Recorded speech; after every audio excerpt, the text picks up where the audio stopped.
Assalamualaikum warahmatullahi wabarakatuh. Meet with me, Mrs. Teach. Sahabat sains, ketika kita berada di pedesaan, kita dapat merasakan segar dan sejuknya udara yang kita hirup. Sama halnya ketika kita berada di pegunungan untuk berkemah, kita pun akan dihadapkan dengan kondisi udara yang sangat segar dan sejuk. Berbeda halnya dengan ketika kita berada di perkotaan dengan jalanan yang padat dengan kendaraan. Udara yang kita hirup terasa sangat sesak dan juga menyakitkan pernafasan kita. Apa ya yang dapat membuat kita dapat membedakan macam-macam udara yang kita hirup ini?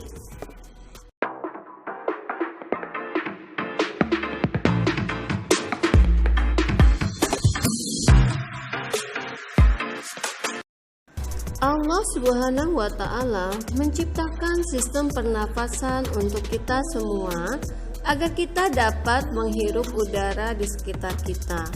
Ketika kita menghirup nafas, maka kita akan menghirup udara yang ada di sekitar kita dan dapat merasakan perbedaan kondisi udara yang ada di sekitar kita. Sistem pernafasan ini yang membuat kita dapat bertahan hidup dengan memanfaatkan udara yang kita hirup. Sistem pernafasan kita terdiri dari beberapa organ. Yang pertama adalah rongga hidung. Rongga hidung memiliki rambut-rambut halus yang berfungsi untuk menyaring kotoran dari udara yang kita hirup. Di samping itu terdapat juga selaput lendir. Selaput lendir ini akan otomatis mengeluarkan lendir yang akan mengatur suhu pada udara yang kita hirup sehingga sesuai dengan suhu badan kita. Berikutnya, dilanjutkan dengan trakea. Trakea merupakan alat penyaringan tahap kedua dari udara yang kita hirup. Di sana terdapat juga rambut-rambut halus yang akan menyaring kotoran dari udara yang kita hirup jika berhasil lolos dari rongga hidung.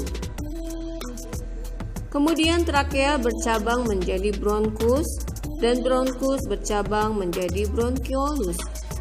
Pada ujung-ujung bronkiolus terdapat gelembung-gelembung yaitu alveolus yang berfungsi sebagai tempat pertukaran oksigen dan karbon dioksida.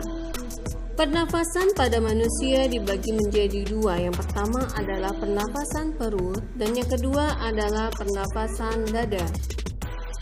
Pernafasan perut dilakukan dengan menggunakan otot diafragma. Ketika kontraksi, otot diafragma akan mendatar sehingga volume rongga dada menjadi membesar, sehingga udara akan masuk dan fase ini disebut dengan fase inspirasi. Kemudian ketika otot diafragma relaksasi, maka otot perut kontraksi, diafragma melengkung ke rongga dada, volume rongga dada menjadi mengecil dan udara akan keluar. Dan fase ini disebut fase ekspirasi.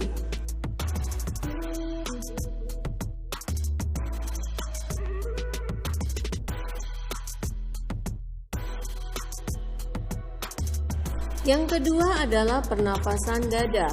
Pernafasan dada dilakukan dengan menggunakan otot antar tulang rusuk. Ketika tulang rusuk terangkat karena kontraksi otot antar tulang rusuk, maka volume rongga dada akan membesar dan udara akan masuk. Fase ini disebut dengan fase inspirasi. Berikutnya, ketika tulang rusuk turun karena otot interkosta atau otot antar tulang rusuk berelaksasi, maka volume rongga dada akan mengecil sehingga udara akan keluar dan fase ini disebut dengan fase ekspirasi.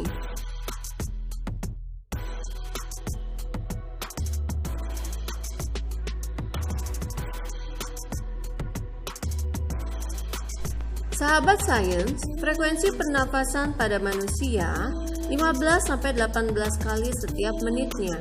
Namun, frekuensi ini dipengaruhi oleh beberapa hal. Di antaranya adalah umur, pada bayi dan lanjut usia, frekuensi pernapasannya akan lebih banyak.